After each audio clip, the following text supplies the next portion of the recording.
Welcome to Chirala local channel. Kothapeta మాజీ సర్పంచ్ చుండూరు వాసు గారు చీరాల నియోజకవర్గ ప్రజలకు సుపరిచితులు, మంచి వ్యూహకర్త. అనేకంటే రాజకీయాల్లో తన ప్రత్యర్థులు వేసే ఎత్తులను చిత్తు చేసి రాజకీయ చదరంగంలో తనదే పైచేయిగా నిలబడగల సత్తా ఉన్న వ్యక్తి వాసు గారు. చీరాల నియోజకవర్గంలో ఏ కొత్త నాయకుడు వచ్చినా వాసు గారిని కలవాల్సిందే, ఆయన మద్దతు కోరాల్సిందే. చీరాల నియోజకవర్గంలో పంచాయతీ మరియు మండల పరిషత్ ఎన్నికలు జరగకపోవడం వల్ల ఎన్నో నిధులు వృధా అవుతున్నాయి, అభివృద్ధి ఎంత కుంటుపడుతుంది. ఈ ఎన్నికలు జరపకపోవడంతో జరిగే నష్టాలు మరియు లాభాల గురించి వాసు గారి మాటల్లో తెలుసుకుందాం. నమస్తే అండి, నా పేరు చుండూరు వాసు. మాది చీరాల నియోజకవర్గం వేటపల్లి మండలం కొత్తపేట గ్రామ పంచాయతీ. గతంలో నేను సర్పంచ్ గా ఎంపీటీసీగా 2 పర్యాయాలు ప్రాతినిధ్యం వహించాను. ఇవాళ పంచాయతీ ఎన్నికలు, లోకల్ బాడీస్ అనే అంశం మీద నేను మాట్లాడాలని, ప్రజలకు కొన్ని విషయాలు తెలియజేయాలని భావించి మీడియా ద్వారా మీకు తెలియజేస్తూ ఉన్నాను. పూజ్య బాపూజీ కన్న కలలు పల్లెలే దేశానికి పట్టుకొమ్మలు అన్నారు. అంత ప్రాధాన్యత ఉన్నది చిరకాలం నుంచి. అటువంటి గ్రామీణ ప్రాంతంలో పాలక వ్యవస్థ, 3 అంచెల పంచాయతీరాజ్ వ్యవస్థ, పంచాయతీలు, మండలాలు, జిల్లా పరిషత్తులు, వాటికి గణనీయంగా అధికారాలు ఇస్తూ, నిధులు ఇస్తూ బలోపేతం చెయ్యాలి అనేది ఉంది. అందుట్లో కూడా 73, 74 రాజ్యాంగ సవరణ ద్వారా లోకల్ బాడీస్ కి 29 అంశాలు అధికారాలు ఇవ్వాలి, అప్పజెప్పాలి అని రాసుకున్నాం. అట్లాగే ప్రతి 5 సంవత్సరాలకి ఒకసారి ఖచ్చితంగా ఎన్నికలు జరపాలా. ఎందుకంటే గతంలో 10 సంవత్సరాలు, 7 సంవత్సరాలు ఒక పద్ధతి లేదు. అలా జరపకపోవటం వల్ల గ్రామీణ ప్రాంతంలో వ్యవస్థలు దెబ్బతింటాయి. అంతేకాదు దీనికి కూడా ఒక చట్టపరమైనటువంటి రక్షణ కల్పించి విధిగా అసెంబ్లీకి, పార్లమెంట్ కి ఏ విధంగా అయితే ఎన్నికలు జరుగుతున్నాయో ఆ విధంగా జరపాలని నిర్ణయించారు. అది మంచిదే. కానీ దాన్ని అమలు పరిచే విషయంలో చిన్న మెలికి పెట్టారు. ఏమిటి అంటే 5 సంవత్సరాలు పూర్తయిన తర్వాత ఏదైనా ప్రకృతి వైపరీత్యాలు, నేషనల్ కలామిటీస్ లాంటివి వస్తే ఒక 6 నెలల వరకు పోస్ట్ పోన్ చేయొచ్చు, జరపకపోవచ్చు. ఆ పీరియడ్ లో ప్రత్యేక అధికారి పాలన ఏర్పాటు చేయాలి అని ప్రస్తావించారు. అంత మటుకు బాగానే ఉంది. అది ఒక్క పీరియడ్ వరకే. రెండో పీరియడ్ దాన్ని పెంచకుండా విధిగా అమలు జరపాల. కానీ ఇవాళ రాజకీయ పార్టీలు, రాజకీయ నాయకులు తమ స్వలాభం కోసం అనుకూలంగా ఉందా, వ్యతిరేకంగా ఉందా అని భావించి సంవత్సరాల తరబడి పోస్ట్ పోన్ చేస్తా ఉన్నారు. అందుకనే కేంద్ర ప్రభుత్వం రాష్ట్రాలు ఈ విధంగా చేస్తున్నాయని, కేంద్రం నుంచి వచ్చే నిధులు ఏ రాష్ట్రం అయితే ఎన్నికలు జరుపుతారో ఆ రాష్ట్రానికే నిధులు కేంద్రం నుంచి పంపిణీ చేస్తాం, లేకపోతే కటింగేను అని గట్టిగా ఉండటం వల్ల ఈ మాత్రమన్నా ఎలక్షన్స్ జరుగుతున్నాయి. ఇది రాష్ట్రాలు కూడా ఆలోచించాల. గతంలో పంచాయతీలకి ఎటువంటి అధికారాలు ఉన్నాయి, ఇటీవల కాలంలో ఎటువంటి అధికారాలు ఉన్నాయి, ఒక్కసారి నెమరు వేసుకోండి. గతంలో సమితి ప్రెసిడెంట్ ఆ సిబ్బందిని నియమించుకోవాలన్నా, టీచింగ్ స్టాఫ్ నియమించుకోవాలన్నా, ట్రాన్స్ఫర్లు చేయాలన్నా పూర్తి అధికారాలు మండల పరిషత్ అంటే సమితి ప్రెసిడెంట్ ఉండే. అలాగే నిధులు కూడా, ఎక్కువ నిధులు, డెసిషన్ మేకింగ్, నిర్ణయాధికారం కూడా వీళ్ళ చేతుల్లో ఉండేది. పంచాయతీ సర్పంచ్ కావచ్చు, జిల్లా పరిషత్ చైర్మన్ కావచ్చు. అది రాను రాను అధికార వికేంద్రీకరణ జరగాల్సింది, అధికార విభజన జరగాల్సింది. రాను రాను ఇవన్నీ కూడా చట్టసభలు అయినటువంటి శాసనసభకి, కేంద్రానికి మళ్ళీపోయినాయి అనిపిస్తున్నాయి. ఎలా అంటే ఇవాళ మీరు గమనించినట్లయితే ఈ పల్లెల నుంచి రాష్ట్ర ప్రభుత్వానికి కావచ్చు, కేంద్ర ప్రభుత్వానికి కావచ్చు, వివిధ రూపాల్లో, జిఎస్టి రూపంలో, ఇన్కమ్ ట్యాక్స్ రూపంలో, అనేక రిజిస్ట్రేషన్ స్టాంప్ డ్యూటీలో కానివ్వండి, అనేక రూపాల్లో ఈ ప్రాంతం నుండి కేంద్ర రాష్ట్ర ప్రభుత్వాలకు వెళ్తాయి. కానీ అక్కడ నుంచి మాకు ఎంత వస్తున్నాయి, గతంలో ఎంత వచ్చినాయి, ఇప్పుడు ఇంకా మేము వచ్చిన తర్వాత ప్రతి ప్రభుత్వం, ఆ ప్రభుత్వం ఈ ప్రభుత్వం అనేది కాదు, ఏ ప్రభుత్వం వచ్చినా కూడా మేము పంచాయతీలకు అధికారాలు ఇచ్చాం, గ్రామీణ ప్రాంతాలను బలోపేతం చేస్తున్నాం అని చెప్పుకుంటున్నాయే గాని ఆచరణలో మాత్రం ఏమీ లేదు. ఏ ప్రభుత్వం కూడా చేయాల. చూడండి, దేశంలో కేరళ రాష్ట్రం నంబర్ 1 పంచాయతీలకి పెట్టింది పేరు. ఒక మున్సిపల్ చైర్మన్ కావచ్చు, ఒక పంచాయతీ సర్పంచ్ కావచ్చు, ఆ గ్రామానికి పంచాయతీ బోర్డు సర్పంచ్ అని అంటే ఒక చీఫ్ మినిస్టర్ కింద లెక్క. ఒక చైర్మన్, మున్సిపల్ చైర్మన్ అంటే ఆ మున్సిపాలిటీకి చీఫ్ మినిస్టర్ లెక్క. అధికారాలు, నిధులు బ్రహ్మాండంగా ఉన్నాయి. అక్కడ డెవలప్మెంట్ జరుగుతూ ఉంది. ఇదే విధంగా కొంత తక్కువగా కర్ణాటకలో, కానీ మన ఆంధ్రాలో వాటితో పోల్చలేము. కానీ గ్రామీణ ప్రాంతంలో ఉన్నటువంటి ఈ వ్యవస్థ కూడా బాగుపడాలి అని అంటే ఖచ్చితంగా అధికార వికేంద్రీకరణ, అధికార విభజన జరిగి లోకల్ బాడీస్, లోకల్ బాడీ అంటే స్థానిక సంస్థలు, స్థానిక ప్రభుత్వం, పంచాయతీ ప్రభుత్వం, మండల ప్రభుత్వం, జిల్లా పరిషత్ ప్రభుత్వం అని చెప్పుకుంటూ పిలువబడుతూ ఉన్నాయి. గజెట్ లో కూడా తీర్మానం చేశారు, పంచాయతీ ప్రభుత్వం, మండల పరిషత్ ప్రభుత్వం. ఈ విధంగా పేరుకు మాత్రం ఇస్తున్నారు, ఆచరణలో నిధులు ఇవ్వటంలో అది అధికారాలు ఇవ్వటం. వాళ్ళకి ఆ సర్పంచ్ కి అంతకు ముందు చెక్ పవర్ ఉండేది, గొప్పగా ఫీల్ అయ్యేవాళ్ళు. ఇవాళ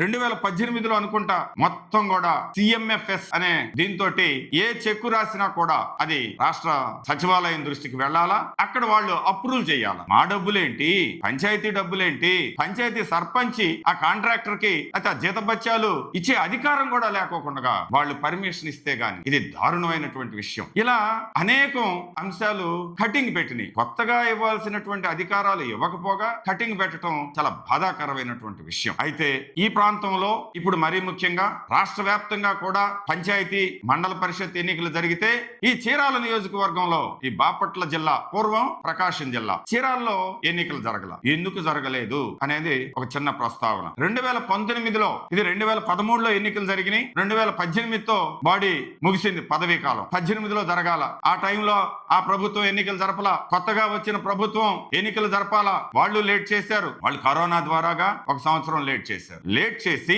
ఈ చీరాల నియోజకవర్గంలో బైఫర్కేషన్, కొన్ని దూరంగా ఉన్న ప్రాంతాలు అనుకూలంగా ఉన్న ప్రాంతాల్లో కలపటం ఇది సహజమైన పద్ధతే. కానీ చీరాల ప్రాంతంలో ప్రజల అభీష్టానికి మేరకు కాకోకుండా కొన్ని చోట్ల భిన్నంగా జరగటం ద్వారా కోర్టుకు వెళ్లవలసినటువంటి పరిస్థితి వచ్చింది. గ్రామ సభలు కండక్ట్ చేయకపోవటం, గ్రామ సభలో విధిగా కండక్ట్ చేసి ప్రజల అభిప్రాయం తీసుకొని ఆర్డర్ పాస్ చేయాలి. అలా కాకోకుండా జరగటం వల్ల నేను కూడా కోర్టుకు వెళ్ళటం జరిగింది. వెళ్లి స్టే పట్టుకొచ్చాం. ఆ యొక్క బైఫర్కేషన్ ప్రక్రియ ఈ వేటపల్లి మండలం వరకు ఆపమన్నారు. ఆ తర్వాత మళ్ళీ అది కోర్టులో జరిగి ఈ ఎన్నికలు జరపకపోవటం వల్ల కేంద్రం నుంచి వచ్చే 15th ఫైనాన్స్ నిధులు కూడా ఆగిపోయినాయి. అంతేకాదు ఈ ప్రాంతంలో సుమారు 400 మంది, చీరాల నియోజకవర్గంలో 400 మంది వార్డు మెంబర్లు కావచ్చు, ఎంపీటీసీలు కావచ్చు, సర్పంచ్లు కావచ్చు ఎన్నికవుతూ ఉంటారు. 400 మంది ఓడిపోతూ ఉంటారు. 400 పైచిలకు ఓడిపోతూ ఉంటారు. అంటే సుమారుగా 1000 మంది ఈ చీరాల ప్రాంతంలో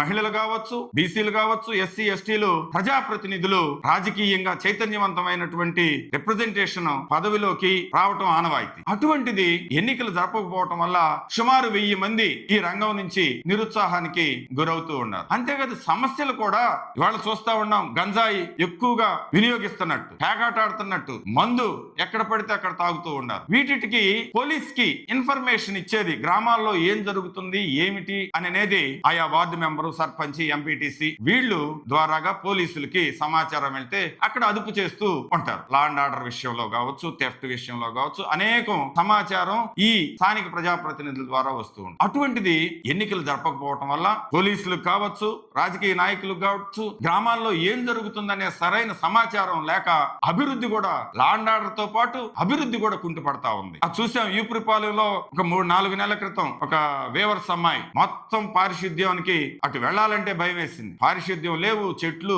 తమ్మలు గిమ్మలు మొత్తం మలిసుండయి. ఆ మదుగులోకి ఎవరు రాకపోవటం వల్ల వాడు ధైర్యం చేశాడు. అదే వార్డు మెంబర్ ఉన్నట్లయితే ఆ చెట్లు కొట్టించేసి నీట్ గా చేస్తుంటే ఆ దుర్ఘటన జరిగి ఉండేది కాదు. ఇలా అనేక అంశాలు ముడిపడి ఉన్నాయి. అంత కీలకమైనటువంటి పంచాయతీ ఎన్నికలు జరపల. మళ్ళీ మాలాంటి వాళ్ళం వెళ్లి కోర్టుకెళ్లి ఎన్నికలు జరపాలా, ఎందుకు జరపటం లేదు, బైఫర్కేషన్ వేరు, ఎన్నికలు వేరు. మొన్న వైసీపీ గవర్నమెంట్ లో జిల్లాలు పెంచారు. జిల్లాలు పెంచితే పదవులు పోయినాయా, మండల పరిషత్తులు పోయినాయా, జిల్లా పరిషత్తులు పోయినాయా, పదవీ కాలం పోయిందా? లేదు. అలాగే బైఫర్కేషన్ ప్రక్రియ కోర్టులో ఎప్పుడు తేలితే ఏమి, ఎన్నికలు జరపండి, నిధులు వస్తాయి. సుమారుగా ఇప్పుడు నాకు తెలిసి ఈ 4-5 ఏళ్లలో 70 కోట్లు చీరాలకి రావాల్సిన 70 కోట్ల నిధులు ఆగిపోయినాయి. అభివృద్ధి కుంటుపడింది, పారిశుద్ధ్యం కుంటుపడింది, డ్రింకింగ్ వాటర్ సమస్య వస్తా ఉంది. డ్రింకింగ్ వాటర్ సమస్య వల్ల మరి చీరాల్లో కొంతమంది ప్రైవేట్ గా పోయాల్సి వస్తుంది, కొంతమంది కొనుక్కునే వాళ్ళు ఉంటారు, కొనుక్కోలేని వాళ్ళు ఉంటారు. ఇలా అనేకమైనటువంటి సమస్యలు ఉన్నాయి. మళ్ళీ కోర్టుకు వెళ్ళాం మేము. వెళ్ళి ఎన్నికలు జరిపించండి, అభివృద్ధి కుంటుపడిందని. ఇటీవల కోర్టు స్టే ఇచ్చింది, కొట్టేసింది. ప్రభుత్వం గ్రామ సభలు పెట్టి కండక్ట్ చేయాలా, గ్రామ సభలు పెట్టుకోకుండా వాళ్ళకి సరైన టైం ఇవ్వకోకుండా ఇవి జరపటం వల్ల ఇది కాబట్టి మళ్ళీ వెళ్ళి సరైన పద్ధతిలో నిర్వహించండి అని కోర్టు గవర్నమెంట్ ఇచ్చిన జీవోను కొట్టేసి ఇప్పుడు స్టే కూడా లేదు, ఎటువంటి అభ్యంతరము లేదు. చీరాల నియోజకవర్గంలో ఎన్నికలు జరిపించడానికి ఎటువంటి అభ్యంతరము లేదు. అయినా ఎందుకు జరపటం లేదు? ఇప్పుడు పాలక వర్గాలు లేవు, పంచాయతీల్లో మండల పరిషత్తులో లేవు, స్పెషల్ ఆఫీసర్లు, ఆ స్పెషల్ ఆఫీసర్లు కూడా ఆయా డిపార్ట్మెంట్ లో వాళ్ళు వర్క్ తోటి లీనమై ఉంటారు. మళ్ళీ కొత్తగా ఈ పంచాయతీ సబ్జెక్ట్ లోకి స్పెషల్ ఆఫీసర్ కి వస్తే వాళ్ళకి కొంతమందికి సబ్జెక్ట్ తెలియదు, వాళ్ళ వర్క్ తో వాళ్ళు బిజీగా ఉంటారు, తెలియక ఈ ఈవో గారి మీద ఆధారపడాలి. వీళ్ళు గ్రామాల్లో తిరగరు, ఏ రోడ్డు అవసరం, ఎక్కడ కరెంట్ కరెంటు పోల్ అవసరం, ఎక్కడ మంచినీళ్లు, ఎక్కడ పారిశుద్ధ్యం అనేవి గ్రామాల్లోకి వెళ్ళటల్లా. పనులన్నీ కూడా చాలా భ్రష్టు పట్టి ఉన్నాయి. మరి పాలక వర్గం లేకపోతే నియోజకవర్గంలో ఉన్నటువంటి రాజకీయ నాయకులు, అధికారంలో ఉన్నటువంటి వాళ్ళు ఈ సర్పంచి పాలక వర్గం మనకి అడ్డు చెబుతా ఉంటారు, ఎంపీటీసీలు అడ్డు చెబుతా ఉంటారు. ఇప్పుడైతే హాయిగా ఉంది, మనమే ఏలుకోవచ్చు అన్న సందంగా రాజకీయ అధికార పార్టీ నాయకులు వ్యవహరిస్తున్నారు. ఇప్పుడని కాదు, గతంలో కావచ్చు. ఈ ధోరణి మారాలా. ఈ ధోరణి మారి ప్రజాస్వామ్యబద్ధంగా ప్రజల చేత ఎన్నుకోబడి వాళ్ళ ద్వారాగా సమస్యలను ప్రస్తావన తీసుకొని వచ్చి పరిష్కరించాలా. అలా జరగట్లా. రాజకీయ నాయకులు వాళ్ళ స్వలాభాన్ని పక్కన పెట్టి నియోజకవర్గ శ్రేయస్సు దృష్ట్యా ఈ లోకల్ బాడీస్ ని వెంటనే ఎన్నికలు జరపాలా. సుమారు మా పంచాయతీ తీసుకున్నట్లయితే, ఉదాహరణకి కొత్తపేట పంచాయతీ రోజుకు 1000 రూపాయలు సున్నం వాడినా సరే నెలకి 30 రోజులు 30,000 రూపాయలు, 12 నెలలు 12 మూడు 36, 3,60,000. దాంట్లో ఇంకో 3,60,000 రూపాయలు ఇంకా అదనపు ఖర్చులు వేసుకున్నప్పటికీ 7 లక్షలు. కానీ నేను రైట్ ఇన్ఫర్మేషన్ కింద గత 5 సంవత్సరాల నుంచి తీసుకుంటే చాలా దారుణంగా ఉంది. ఒక్కో సంవత్సరం 40 లక్షలు 50 లక్షల రూపాయలు డ్రా చేశారు. ఇంత డబ్బు దుర్వినియోగం అవుతా ఉంటే అధికారులు పట్టించుకున్న దాఖలాలు లేవు. ఎవరి పర్సంటేజీలు వాళ్ళకి ముడుతున్నాయి అని మాకు అనుమానం వస్తా ఉంది. ఇక్కడ డ్రైనేజీ లేక, లో వోల్టేజీ ప్రాబ్లం తోటి, కరెంటు స్తంభాలు లేక అనేక సమస్యలు ఎదుర్కొంటూ ఉంటే ఒక పక్క డబ్బేమో ఉదారంగా 40 లక్షలు 50 లక్షలు సున్నం పేరుతోటి మారుస్తా ఉన్నారు. ఇట్లా రోడ్లు కూడా ఎక్కడ అవసరమో అక్కడ వెయిట్లా. ఇన్ని లోపాలున్నాయి. తక్షణం ఈ నియోజకవర్గంలో చీరాల మండలంలో కూడా ఎన్నికలు జరగట్లా. చీరాల మండలంలో కూడా ఎటువంటి అభ్యంతరము లేదు. అదైతే కేసు ఎప్పుడో కొట్టేశారు. 3 ఏళ్ళు అవుతుంది. కరోనాకు ముందు కొట్టేశారు. 3 సంవత్సరాల నుంచి ఎన్నికలు జరపచ్చు. ఇక్కడ వేటపాలెం మండలం వెంటనే మీరు గనక అధికార పార్టీ వాళ్ళు చొరవ తీసుకొని జరుగుతున్న లోపాలని సరిచేసి వెంటనే నియోజకవర్గంలో ఎన్నికలు జరిపితే 400 మంది మీ పార్టీ కార్యకర్తలు కావచ్చు, ప్రతిపక్షానికి కావచ్చు, 400 మంది ప్రతినిధులు ఎన్నిక కాబడతారు. అధికారంలో ఉండి మేము చక్కగా మీరు ఇవి చేసి ప్రజల మన్నలను పొందండి. మీ పార్టీ కార్యకర్తలుగా, సర్పంచులుగా, ఎంపీటీసీలుగా వాళ్ళు పద్దాక ఎమ్మెల్యేలకి, ఎంపీలకి చాకరీ చేయటమేనా? వాళ్ళకు కూడా కొన్ని పదవులు అవసరం. వాళ్ళ పదవులకు వచ్చేటప్పటికి ఎన్నికలు జరపట్లా. దయచేసి చీరాల నియోజకవర్గంలో తక్షణం ఎన్నికలు జరిపి ప్రజాస్వామ్యబద్ధంగా పరిపాలన చేయాలని, అంతేకాదు ఇది లోకల్ బాడీస్ కి ఎటువంటి అధికారాలు ఇవ్వాలి అనే అంశం ఇంకొక ఇంటర్వ్యూలో పూర్తి చేద్దాం. Thank you.